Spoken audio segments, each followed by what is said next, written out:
What's going on, y'all? Jordan, another episode of Lightning Latest. Pretty busy one today. I was going to talk about that Isles game. Yeah, I want to talk about that.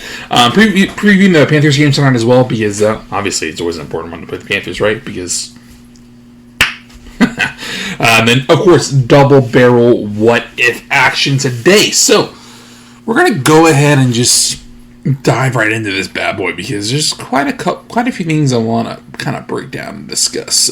Honestly, actually, I flipped the order of the what if last minute, so I think you guys will certainly prefer this version I have lined up instead of another one. So, yeah, let's go ahead and hop into this. The Isles game. Well, you know, they sold the season series against us, so that kind of stinks, but we could see it down the line, because right now the Islanders are now second in the Metro, in a very, very deep Metro, I might add. Yep, the Islanders finished off their season sweep of us. They defeated us for the third and final time this year, 3-2 in a shootout. So we did get a point from the game, which we'll take. However, we'll talk about what Darren Radish said later. We were looking for more than just a point, but you know what? It's better than none, which is what we had the last two times against the Islanders. Sorry. Elias Sorkin, once again, difference maker. Stopping 30-plus shots for the third consecutive time against the Bolts. This time it was 32. So he didn't have as good of a game as he did in the first two matchups, but he still had plenty in the tank to, kind of combat us. And it makes me think, just how well we might have done against this team if Vasi had played. And, he's going to be hopefully coming back soon, but, I wouldn't say it was all on JoJo. He only stopped 15 shots in the night. Only faced 17 opportunities. So, can't rack up a lot of saves if you don't face a lot of them, right? But, he's played pretty solid. I'm not going to lie. Over these last, few games, he's really kind of kept us afloat, especially when Vasi went out. So, that's all you really want from your number two, right? Your number two can kind of hold it down and keep it going while your number one's out. Well, that is certainly something that JoJo has shown over the last few weeks, and it's been really, really fun to see. 2-0 lead for the Islanders after one, though. So Schaefer scored, and then Callum Murchie scored. So things weren't looking too good for the good guys. But, Bolts, they climbed their way back into this. Darren Radish scored his 7th goal in the second period. In the second period on the power play, cutting the Islanders' advantage 2-1. According to Benjamin Pierce on Twitter, which we'll refer to Ben quite a bit on here. His 4 goals during this current 3-game goal streak has matched Mikhail Sergachev for the most by any defender in Bolts history in a 3-game run. So, not bad company at all. And then JJ Moser scored the game-tying goal with about 3 minutes and 20 seconds left in the game, sending the game to OT. Scoreless OT, though, right? Bolts are looking pretty good. That's all you can really ask for, right? It's kind of funny because JoJo had to leave the ice for a few seconds because his skate got messed up. He was off the ice for 6 seconds, and those 6 seconds Brandon Halverson was in there, but pretty good game all insult, to be honest with you. Gunsel and Kucha's shots were stopped by Sorkin in the shootout, but Point did score his. However, as we know, Matthew Barzal and Emil Heineman scored, and Heineman's goal made the difference. So, home team for the Isles. The Islanders actually swept their entire homestand. So, I'm sure their fans and the team is pretty darn happy about that. Assists on the night, Kuch had 2 more, his 28th and 29th. That's probably he's going to be on the thumbnail for this one. Gunsel had his 18th, Point had his 11th. Points assists, actually, is kind of cool. 340th of his Bolts career, surpassing Brad Richards for 6th most in the franchise history, okay? And that was also via Benjamin Pierce on Twitter. Dominic James, remember, he also returned to the lineup. He was out for a few games, though, with a minor injury, but came back. 9:37 time on ice, -1 plus minus. So 3 shots on goal as well. So the rookie was definitely pretty busy, but not a bad night at the office for him, coming back and really starting to focus and play well. And we should see his minutes continue to go back up. Probably starting against the Panthers tonight. So the kid's good. It's good to have him back. Yeah, it stings that we lost 3-2. It stings. You definitely want to. It would have been nice to finish off the road trip with a win, especially after the performance against the Canadians and Devils. But it happens, right? It happens. Darren Radish said this to Ben Pierce on X as well. He said, getting 5 points out of 8 is good. Obviously, we want to do more, but we just got to go home and make sure we do the job. Well, they're going home. And they're going home starting off against a pretty solid opponent. And the 2-time defending champs. I hate saying that, but we all know it's true, unfortunately. And, the inconsistent run we've been on as of late, right? We won 7 in a row, lost 4 in a row, won 2 in a row, lost to the Isles on Saturday. It needs to be fixed because against a team like the Panthers, who are starting to heat up after a pretty slow, rough start for them, it's not gonna, the inconsistency, the up and down nature of this offense is not gonna hold. However, the offense did do their job, pretty decent job against the Isles, right? Even though both defensemen scored, it was assists from Cooch and Gunsel and Hooks and Braden Point that helped that. So, we'll definitely take that all game long, especially because Moser and Radish are the current number 1 pair. Monday's game against the Panthers is the Bolts' second of the season. Remember, we beat them 3-1 down in Sunrise last month, right?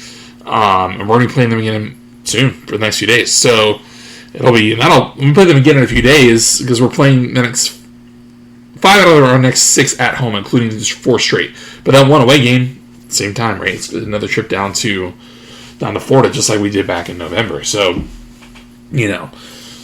got experience playing there, got experience winning there. The question is, can that continue when we go visit them in a few days? Will it also continue at home at the bench against them? So, Vasi could be back in the net. He has been trending upwards. The game is the first of a 4-game homestand, as well as 5 out of our next 6 at the bench. So, if Vasi can go, obviously, JoJo's going to continue the number 2 goalie. Like I said, he's been playing really well as the current number 1 while Vasi's been out. Really kind of helped keeping this team afloat and just playing good hockey. Even the games they've lost, he's been just fine, to be honest with you. It hasn't been a JoJo issue. Let's just say that.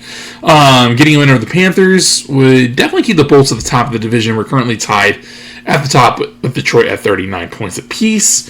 Montreal and Boston are right behind us, though. They're at 38, and then the Panthers aren't too far off either. One thing to keep note, we're dealing with some injuries. We might be dealing with a new one, and Emil Lilleberg. He did lead the loss to the Islanders in the second period. We don't know what he's dealing with. He is currently day-to-day, according to some latest reports. However, hopefully we'll know more as the week progresses, especially maybe tonight before the matchup. So anything is certainly possible. Matchup against the Panthers, our sharp rivals, is, remember, like I said, right, the first of 5 out of our next 6 at home, and the 1 road trip is to Florida to play the Panthers again. So we're going to be playing the Kings, the Canes, the Blues, and the Canadiens at home. It's the second time we've faced the Canadiens. I think it's the first time we've faced the other 3 teams. We're actually going to play the Kings twice over the next few days. We're going to play them. I think it's on Wednesday or Thursday. Let me pull up our schedule real quick. We're playing them on Thursday, and then also we are also going to be playing them again. I think it's either like right before the New Year or right afterwards. It might be our first matchup of 2026 against the Kings in Los Angeles when we go on our road trip. So pretty busy these next few weeks, obviously, right? Because we got a lot going on, but I think we're going to be all right. And a win against the Panthers would certainly help on a variety of factors. So let's see if we can get it done. Because right now we're 1-0 in this, and I'd love to be 2-0. But we're going to double barrel what if action this bad boy now. We're going to start with Luke Kunin. So Luke Kunin, as we know, he is a Panther right now. 2016 first rounder by the Wild. He did spend the first 3 years of his career at Minnesota. Then he played for 3 other franchises, the Predators, the Sharks, and the Blue Jackets. Now, the Panthers are his 5th. Did sign a 1-year deal with them late in the offseason. He's going to hit the open market next year as well. So, veteran, 28-year-old, pretty steady 3rd or 4th line guy. 22 games so far. He's only had a goal and assist, -6 plus-minus, and just over 9 minutes of time on ice. So he hasn't been playing too much for the Panthers, but he is kind of like one of their 4th line guys, and he's been okay. Not too shabby. Did spend most of last year with the Sharks, but then he was dealt to the Blue Jackets at the trade deadline. So in 75 games between the two, -28 plus-minus, 14.41 time on ice average, and then 18 points, 11 goals, and 7 assists. So not a terrible year. Definitely would want to see more out of him, especially if he became one of our 4th line contributors, because our 4th line guys are looking a lot better. Our third line guys are looking great too. So he has only played in 60 plus games 4 out of his 8 years as well, including one 82 game season with the Preds a few years back, 2021-22 to be precise. During that year, though, he did notch a career high in plus minus at +3. The rest of his career, he's been at negative across the board. So definitely an offensive piece more so than anything else. Defensively, it can be kind of rough, but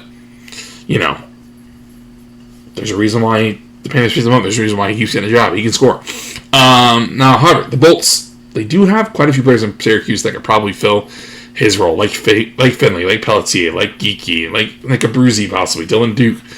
A lot of players that can come up and play well for us. So, what a trade for Kunin makes sense? Maybe, but I feel like we would be better served by getting one of our young guys to come up from Syracuse and produce. So this guy, the next hand, definitely a young guy as well, but I know the odds of this are literally infinitesimal. We're going to talk about Matt Schaefer to the Bulls just because he is going to be an RFA in the next couple summers.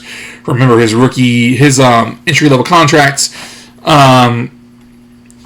will expire in the summer of 2028 at the moment, making him an RFA. So if the Isles can't sign him at that point, and they could have already traded him, that's highly possible. But yeah, he's playing great hockey right now. He's played in all 33 games for the Islanders, starting all of them as well, and then, making a pretty strong effort in the 33 games. 23 points, so 9 goals, 14 assists, +8, +-. Remember, he scored against the Bolts as well, and then went on Saturday.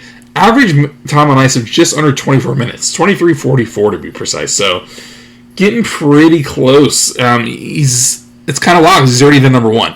He's already a fixture in the Islanders' top defensive player alongside Ryan Pulock. Don't be surprised to see him in that role for at least the next decade. In 3 games against the Bolts this year, Schaefer, excellent as well, right? The top pick in 2025. He scored a goal. The goal, remember, against us on Saturday in power play. And then a +2, +- at an average 24-28 time on ice. So, yeah, not too bad at all. So every team would love to trade for this guy. Here's the thing. It's just not going to happen. I don't see it happening anytime soon. Maybe a couple of years down the line if he has anything new extension, but everything is pretty possible. I'm going to leave you guys with this quote. This is the scouting report by Matt Schaefer by Scott Wheeler on The Athletic.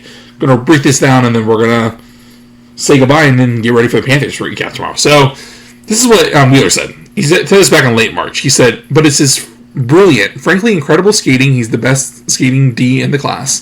That really elevates his projection as a potential number 1 D and two-way transition monster. Remember, he's already in the power play for the Islanders, right? Scored tonight on that.